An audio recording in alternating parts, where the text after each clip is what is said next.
এই যে এক পুষ্টি মাটি আমি খবরের মধ্যে দিলাম, এইটা তার উদ্দেশ্য হাত করার না কোন এটা তার উদ্দেশ্য এই মাটির থেকে তোমাকে বানানো হয়েছিল। অবিহার মাটি কুকুর এই মাটির মধ্যে আবার তোমাকে যেতে হচ্ছে। অমিহার আল্লাহ পাক রব্বুল আলামিন এই মাটির থেকে তোমাকে আবার পুনরুত্থান ঘটাইবে। ক্ষমতা আল্লাহ আছে না নাই? এই বলে বলে ক্ষমতা আল্লাহ আছে না নাই? আল্লাহ সব ক্ষমতা আছে। আল্লাহ ফকিরকে বাদশা বানাইতে পারে, বাদশাকে ফকির বানাইতে পারে। যার দৃষ্টান্ত আজ থেকে কয়েক মাস পূর্বে অনেকজন মহিলা বলেছিল ৪১ সাল পর্যন্ত থাকবো। আল্লাহ পাক রব্বুল আলামিন তাকে ৪১ মিনিট ক্ষমতায় রাখে নাই।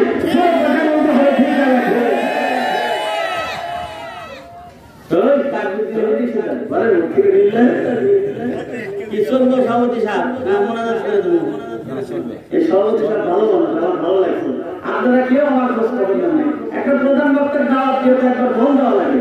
গতকালকে আমার শ্বশুর আব্বা অর্থাৎ রুটি শ্বশুর আছে না আবু বকর কাকা, আমি কি হাত ফোন দিলাম ভাই কাকা ঠিক আছে তো কও কি ঠিক না মানে পোস্টার হচ্ছে ব্যাগ বললাম পোস্টার হচ্ছে ব্যাগ আছে আমাদের তারা বলে দিলেন দাদা কথা নাম দেখে আমাদের কেউ যদি আমি কেউ কান্ডা যাবি জীবন কান্ডা ওদের শুনে একটু কথা বলতেছে আপনারা রাগ করতেছেন না তো হ্যাঁ কথা নাম রাগ করতেছেন ওরা দাওয়াত দিল বাবা তুই একটু কথা বলি ঠিক আছে কখন আসতেছে কোনে আসছে বাবা কোনে আসতে বাবা যেই ওয়াজ শেষ আর দুপুরের তার নাম নাই আমি কি ভুল বললাম দুপুরের তার নাম নাই রাতে যদি থাকবে ওরে বাবা কিসের কম্বল কিসের খাতা টাকাটাকি করে নিয়েছে জীবন স্যার এই জন্য আমরা হুজুরা সারা হয়ে গেছি ওয়াজও শেষ ওখানে থাকার কোনো সুযোগ নাই। গতকালকে এক জায়গায় আসতেছি আরেক গ্রামে যায় হাঁটছি হুন্ডা অগরে দিয়া ভাড়া করে গেছিল হুন্ডা আমাদের চালাবো কারণ সকালবেলা বাবা তার পূজা পারবো না সকালে তার হুন্ডা না আপনি জায়গা দিব এই সময়টা তো আমরা থাকবো না কথা বলেন না কেন এই জন্য বিদায় দিলাই তিনটে হুন্ডা একসাথে সব আছে আর আপনাদের বুঝি না এই বাজারে থাকবো তো আমার আছে কথা বলেন না কেন এই কথা এই জন্য বলতেছি বোঝানোর জন্য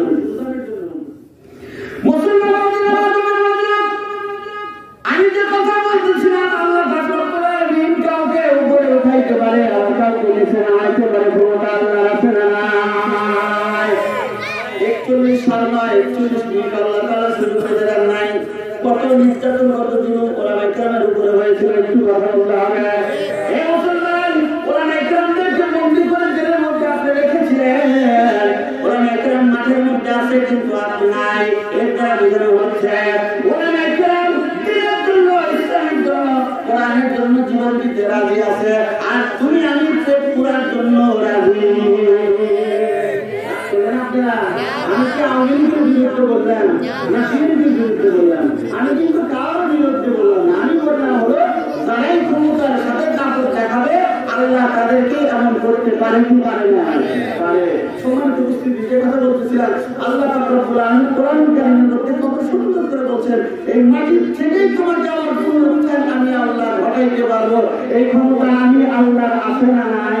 মানুষের হাত চুলকায় দেখেন মাটি বাড়াই তুমি শোনা বাড়াইব আপনার কথা বল না কথা বললে বা একটু কথাবার্তা বলেন কিছু হাতে কি বাড়াই বার হবে কিনা মাটি বাড়াই তার মানে আল্লাহ হয়ে গেছে বাহাদুরি করে না একবার যদি লক্ষণ না পারো মাটি দিয়ে হাত বোঝা হয়ে যাবে যুবক কথা না যা কবরের ভিতরে আমাকে আপনাকে দেখতে হবে কবরে যাওয়ার আগে আমার আপনার সাইজ হওয়া যাওয়ার দরকার আছে না জাহান্নামের গভীরতা কেমন একটু বললেই বোঝা যাবে জাহান্নামের গভীরতা কেমন জাহান্নামের ভিতরে শাস্তিটা কেমন হবে জাহান্নামের ভিতরে শাস্তিটা কেমন হবে। আমি রাসূল সাল্লাল্লাহু আলাইহি ওয়াসাল্লামের অসংখ্য প্রমাণ থেকে হাদিসের মধ্যে থেকে একটা হাদিস পড়েছি আল মাউতু কাফারাতুন লিকুল্লি মুসলিমিন মৃত্যু হচ্ছে প্রত্যেকটা নরনারীর জন্য কাফারাতু কি শুনো কাফারাতু নারীকে মরতে হবে শিশুকে মরতে হবে যুবককে মরতে হবে বৃদ্ধকে মরতে হবে বৃদ্ধাকে মরতে হবে।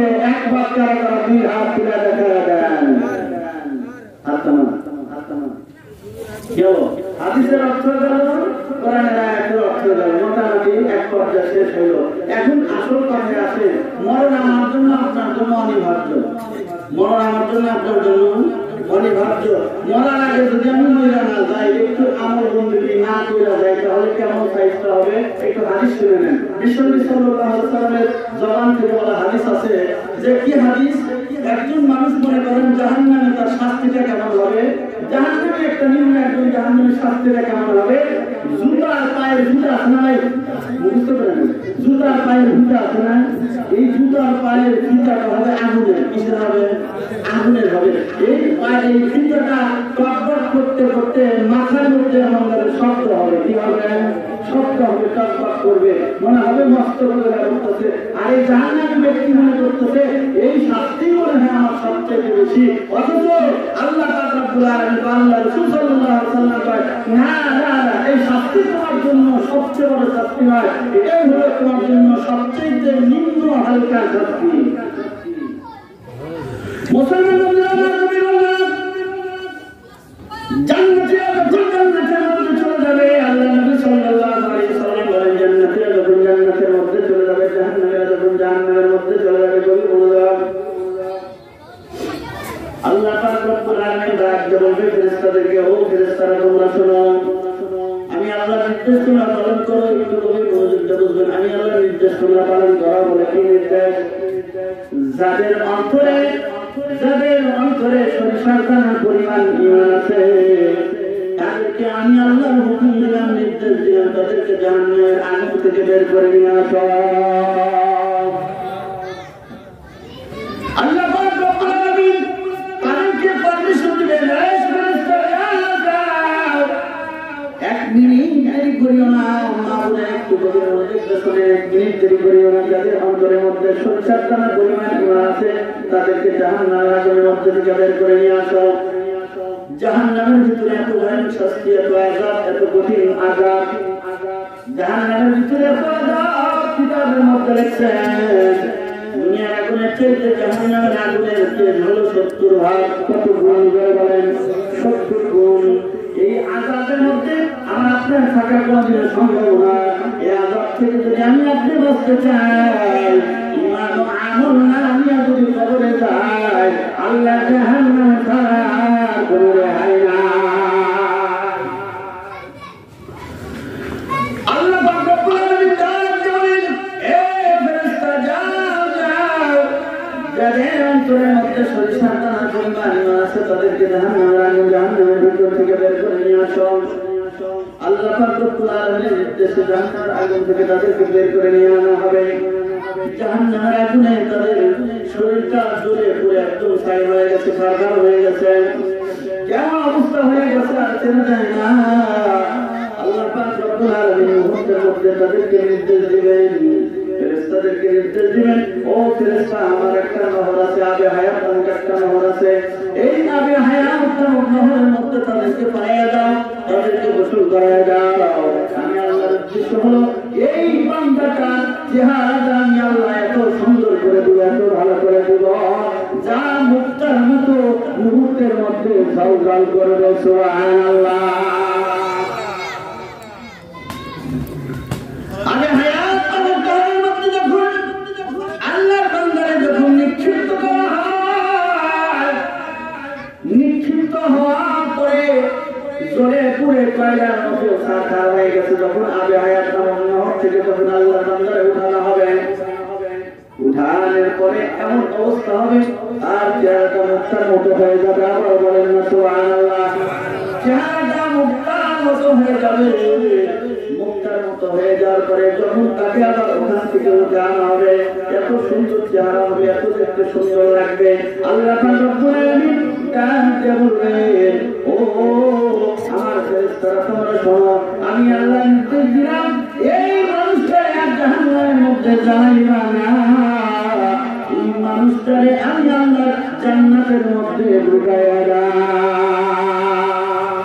সুবহানাল্লাহ। আরো জোরে বলেন, কোথায় ঢুকাই দিবেন? জান্নাতের মধ্যে ঢুকাই দিব। বুখারী মুসলিমের মধ্যে হাদিসটা আছে, জান্নাতের মধ্যে ঢুকাইয়া দাও। হযরত আবু হুরায়রা রাদিয়াল্লাহু তাআলা থেকে একটা হাদিস আছে, বিশ্বনবী সাল্লাল্লাহু আলাইহি সাল্লাম থেকে আল্লাহ রাসূল সাল্লাল্লাহু আলাইহি সাল্লাম বলেন, জাহান্নামী ব্যক্তিরা যখন জাহান্নামের মধ্যে যাবে, জাহান্নামের মধ্যে যাওয়ার সাথে সাথে দুইজন ব্যক্তি ভীষণভাবে চিৎকার করা শুরু করবে। কয়জন ব্যক্তি? আরো জোরে বলেন, কয়জন ব্যক্তি? দুইজন ব্যক্তি ভীষণ জোরে সোরে চিৎকার করা শুরু করে দেবে। তাদের চিৎকারের আওয়াজ এত উঁচা হবে, আল্লাহ পাক রব্বুল আলামিন মুহূর্তের মধ্যে তাদেরকে জাহান্নামের মধ্যে থেকে বের করে আনার নির্দেশ দিবেন। কে দিবেন? আল্লাহ দিবেন। আপনারা কি আমার কথা বুঝতে চান? বেশি লম্বা সময় হবে না, টেনশনের কোনো কারণ নেই, অল্প সময়ের মধ্যে শেষ করে দেব। কিতাবের মধ্যে পাওয়া যায় আল্লাহ পাক রব্বুল আলামিন জাহান্নামীদেরকে জাহান্নামের মধ্যে থেকে বের করে নিয়ে আসার পর ডাক দিয়ে বলবে, ও জাহান্নামীরা, তোমরা জাহান্নামে যাওয়ার পরে এত জোর চিৎকার করলে কারণটা কি? জাহান্নামীরা মুহূর্তের মধ্যে ডাক দেবে, রব্বুল আলামিন তোমার দয়ার অনুগ্রহের জন্য এই কাজটা আমরা করলাম, দুজনে এই কাজটা আমরা করলাম। আল্লাহ পাক রব্বুল আলামিন তখন ডাক দিয়ে বলে, আমি আল্লাহ দয়া এবং অনুগ্রহ এটাই, যাও রে যাও যাও, আমি আল্লাহ তোমাদেরকে জাহান্নামের মধ্যে যাওয়ার জন্য নির্দেশ দিলাম। জাহান্নামীদের ব্যক্তিদের মধ্যে থেকে গভীর মনোযোগটা বুঝবেন না, আপনারা গভীর মনোযোগটা বুঝবেন, শোনার জন্য চেষ্টা করবেন। যুবক ভাইরা একটু দিলে শুনবেন, শুধুমাত্র কিছু সময়ের জন্য শুনবেন না। আশা করি লাভ হবে। আপনি মনে রাখবেন, একজন মানুষ আমরা বাড়িতে যাবো না, মাফ করার জন্য একটু দোয়া করে যাবো, যাতে করে আল্লাহ তাআলা তাদেরকে মাফ করে দেয়। কিতাবের মধ্যে আছে গভীর রাত, সকল আওয়াজ কিন্তু স্তব্ধ হয়ে গেছে, মানুষের আওয়াজ সকল বন্ধ হয়ে গেছে। এই মুহূর্তে শুধু আল্লাহর রহমত, আল্লাহর রহমত, এই রহমত বর্ষিত হইতেছে। একজন মানুষ বিরক্ত করবেন না, কথা বলবেন না। জাহান্নামী ব্যক্তিদেরকে আল্লাহ রব্বুল আলামিন ডাক দেওয়া হয়েছে, যাও যাও জাহান্নামের মধ্যে চলে যাও। আল্লাহর নির্দেশ পায় তারা দুইজন মানুষের মধ্যে থেকে একজন মানুষ মুহূর্তের মধ্যে জাহান্নামের দিকে দৌড় দেয়। যাইতে যাইতে নিজেকে জাহান্নামের মধ্যে নিক্ষেপ করছেন। আল্লাহ পাক রব্বুল আলামিন ডাক করে, ও জাহান্নামী ব্যক্তি, একটু স্মরণ করে কি আল্লাহ জাহান্নামের মধ্যে ভয়ানক আযাব, শাস্তি, তারপর কিন্তু জাহান্নামের মধ্যে গেলে কারণটা কি? জাহান্নামী ব্যক্তি কি বলে একটু গভীর মনোযোগ শোনেন। আল্লাহ বান্দা ডাক দেবে, রব্বুল আলামিন দুনিয়ার মধ্যে দীর্ঘকাল আমি বসবাস করেছিলাম, নামাজ রোজা হজ যাকাত ভালো কাজ কোনোভাবে করতে পারি নাই। রমজান মাসের মধ্যে রোজা থাকার কথা, দিনের মধ্যে 5 ওয়াক্ত নামাজ আদায়ের কথা, মালিক একটা হুকুম আমি তোমার মানি নাই, শুধু অমান্য করেছি। আল্লাহ আজকে একটা নির্দেশ দিয়েছ আমার একটা কাজ করার জন্য, তুমি আল্লাহ বলেছ, তুমি যখন আমাকে বলছো জাহান্নামের মধ্যে যাও, আমার কাছে এত আনন্দ আর ভালো লাগছে আল্লাহ, আমি বুঝি এইবার একটা তোমার আদেশ পালন করার জন্য পাইলাম। এ বাবু, এই জন্য আমি আর মুহূর্ত দেরি করলাম না, দেরি না করিয়া মুহূর্তের মধ্যে আমার নিজেকে আমি জাহান্নামের মধ্যে নিক্ষেপ করলাম। আমি আল্লাহকে ডাক দেব, আমি তোমার আদেশ অমান্য করলাম না, দুনিয়ার মধ্যে মানি নাই, কিন্তু জাহান্নামের মধ্যে আমি তোমার একটা নির্দেশ মানলাম। গো আল্লাহ রব্বুল আলামিন, আমি তোমার আদেশ মানলাম। গো আল্লাহ মাওলাই কারীম, আমি তোমার আদেশটা মাইনা দেখা দিলাম, আমি তোমার আদেশটা মুহূর্তের মধ্যে মাইনা নিলাম। আল্লাহ রব্বুল আলামিন জাহান্নামের ভিতরে জেনারা জ্বালান, জাহান্নামের আগুনকে মুহূর্তের মধ্যে নির্দেশ দিলেন, এ জাহান্নামের আগুন, আমি আল্লাহ ঘোষণা করে দিলাম আমার বান্দার জন্য জাহান্নামের আগুন আরামদায়ক হয়ে যায়। সুবহানাল্লাহ, সুবহানাল্লাহ, আমার বান্দাটার জন্য আরামদায়ক হয়ে যায়। জাহান্নামের আগুনকে আল্লাহ তাআলা নির্দেশ দিলেন আরামদায়ক হয়ে যায়, মুহূর্তের মধ্যে তার জন্য আরামদায়ক হয়ে গেল। তৃতীয় আরেকজন ব্যক্তি তিনি জাহান্নামের মধ্যে চিৎকার করা শুরু করে দিয়েছিল। আল্লাহ পাক রব্বুল আলামিন দ্বিতীয় ব্যক্তিকে ডাক দিয়ে বলে, কি ব্যাপার? প্রথম ব্যক্তির বয়ান শুনলাম, তোর বয়ানটা কি একটু বল না। আল্লাহকে ডাক দিয়ে বলে, রব্বুল আলামিন দ্বিতীয় জাহান্নামী ব্যক্তি ছাগলের বাচ্চা বা ছাগল আসার দৃষ্টি নামের করি যে সামনে আপনি টানেন, সামনের দিকে কিন্তু যায় না, পাটা কিন্তু ঠ্যাস লাগায় যায়। কথা বলেন ঠিক না? তারপরে আমি যাবো না, আমি যাবো না, তুমি তো আমাদের পানির মধ্যে নামায় দিবা, পানির মধ্যে নিক্ষেপ করবা। আমি তোমার এই কথাটা আমি মানতে চাই না, আমি যাইতে চাই না। আল্লাহ বান্দাই ডাকতে বলে, ওগো আল্লাহ মাওলা, মাওলা কারীম, আল্লাহ প্রভু, দুনিয়ার মধ্যে দেখেছি যে লোকটা ইসলাম মানে তাকে খাওয়াও, যিনি ইসলাম মানে না তাকে খাওয়াও, যিনি হিন্দু আল্লাহ তোমার হুকুম মানে না তাকে তুমি সংসার প্রদান করো, যেই মানুষটা মুসলমান যিনি তোমার হুকুম মানে না তাকে তুমি সংসার প্রদান করো, যিনি তোমার হুকুম মানে তাকে তুমি খাওয়াও, যিনি মানেন না তাকে তুমি খাওয়াও। আল্লাহ তোমার দয়া দুনিয়ার মধ্যে দেখছি রব্বুল আলামিন, আমি তোমার দয়া আশা এই জায়গায় দাঁড়িয়ে আছি। আমি দেখতে চাই একবার জাহান্নামের মধ্যে থেকে বের করে দিয়েছ তুমি, আল্লাহ আর জাহান্নামের মধ্যে দিবা না।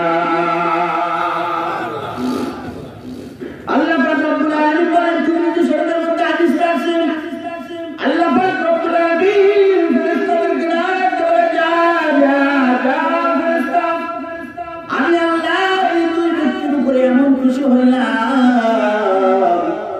প্রথম ব্যক্তির কথায় আমি আল্লাহ খুশি হয়ে গেলাম, দ্বিতীয় ব্যক্তির কথায় আমি আল্লাহ খুশি হয়ে গেলাম। আমি আল্লাহ খুশি হয়ে এই পর্যন্ত জানত নাই, আমি রব্বুল আলামিন এই দুই ব্যক্তির উপরে খুশি হইয়া আমার জান্নাত তাদের দুজনের জন্য বরাদ্দ করে দিলাম। সুবহানাল্লাহ। মুসলমান বন্ধুরা, এই জন্য আল্লাহর রহমত থেকে বের হইতে নাই, এই কথা কখনো ভাবার অবকাশ নাই। আল্লাহ তোমার জাহান্নামের মধ্যে দিবে, আমি নামাজ রোজা করে কি করবো, হজ জাকাত করে কি করবো, আমি তো ভালো কাজটা কোনোদিন পর্যন্ত করতে পারি নাই। আল্লাহর নিরাশ, আল্লাহর হুকুম আকান্ত আমি কোনোদিন মানি, আল্লাহ তো আমারে মাফ করে দিবে না। এই কথা বলতে নাই আশাবাদী হয়ে আপনি আমি বসে থাকি, নামাজ পড়ি, রোজা রাখি, হজ জাকাত করি, কবর জিয়ারত করি, ভালো ভালো কাজও করি, আর আল্লাহকে ডাক ধরে রব্বুল আলামিন, আল্লাহ তুমি যদি দয়া করে মায়া করে আমাকে ক্ষমা করে দাও, দুনিয়ার কোন মানুষ আমাকে কোনোদিন ক্ষমা করতে পারে না। এই জন্য বিশ্বনবী মুহাম্মদ রাসূলুল্লাহ সাল্লাল্লাহু আলাইহি ওয়াসাল্লাম বলেছেন, হে রক্ষক, তোমার দুটি বড় জিনিসকে কখনো ভুলে যাও না, দুইটা বড় জিনিসকে কখনো তোমরা ভুলে যাও না। একটু গভীর মনোযোগ দিয়ে শুনবেন, গভীর রাত, আশা করি ভালো লাগবে, অত্যন্ত ভালো লাগবে। গভীর রাত, দুইটা বড় জিনিসকে তোমরা কখনো ভুলে যাও না। এই কথা বলিয়া আল্লাহ রাসূল সাল্লাল্লাহু আলাইহি ওয়াসাল্লাম কান্না শুরু করে দিয়েছেন। তার চোখের পানিতে তার পবিত্র দাড়ি মোবারক পর্যন্ত ভিজে গেল। আল্লাহ নবী মুহাম্মদ রাসূলুল্লাহ সাল্লাল্লাহু আলাইহি ওয়াসাল্লাম বলতেছেন, আল-জান্নাতু আল-জান্নাতু ওয়ান-নার, এই সকল জান্নাতকে তোমরা ভুলে যাও না, জাহান্নামকে তোমরা কোনোদিন ভুলে যাও না। চন্দ্রবিন্দুপুর মহামন্দিরকে বলা যায়, যুবক ভাইদেরকে বলা যায়, জান্নাতের আশা অনেক দেখতে আপনাকে করতে হবে, জাহান্নামে থেকে বাঁচার জন্য আমার আপনার অনেক কাজ করতে হবে। জাহান্নামের মধ্যে শুধু অশান্তি, জান্নাতের মধ্যে শুধু শান্তি আর শান্তি, জান্নাতের মধ্যে শুধু শান্তি আর শান্তি, অশান্তি নাই। জাহান্নামের মধ্যে কোনো শান্তি নাই। আমরা কিন্তু সকলে শান্তির মধ্যে থাকতে চাই, কথা বলেন ঠিক না? আমরা প্রত্যেকেই জান্নাতের মধ্যে যেতে চাই। আল্লাহ ডাক করে, দুনিয়ার বান্দারা তোমরা শোনো, আমার বান্দারা তোমরা শোনো, জান্নাতের মধ্যে যদি তুমি যেতে যাও, তাহলে জান্নাতে যাওয়ার জন্য যত প্রকার চেষ্টা আছে সব চেষ্টাই করো, তারপরে আমি আল্লাহ তোমাদেরকে জান্নাতের মধ্যে দিয়ে দিব। লা ইলাহা ইল্লাল্লাহ, লা ইলাহা ইল্লাল্লাহ, লা ইলাহা ইল্লাল্লাহ, লা ইলাহা ইল্লাল্লাহ,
এই কবরবাসীর কবরের মধ্যে আলো হয়, আমি তাকে উঠাইয়া তাকে জিজ্ঞেস করি আল্লাহ পাক রব্বুল আলামিনের হাবিব মুহূর্তের মধ্যে যখন দোয়া করা শুরু করে দিলেন 1 মিনিট দেরি না 1 মিনিট টাইমের মধ্যে আল্লাহ পাক রব্বুল আলামিন তার হাবিবের দোয়াখানা কবুল করে নিলেন।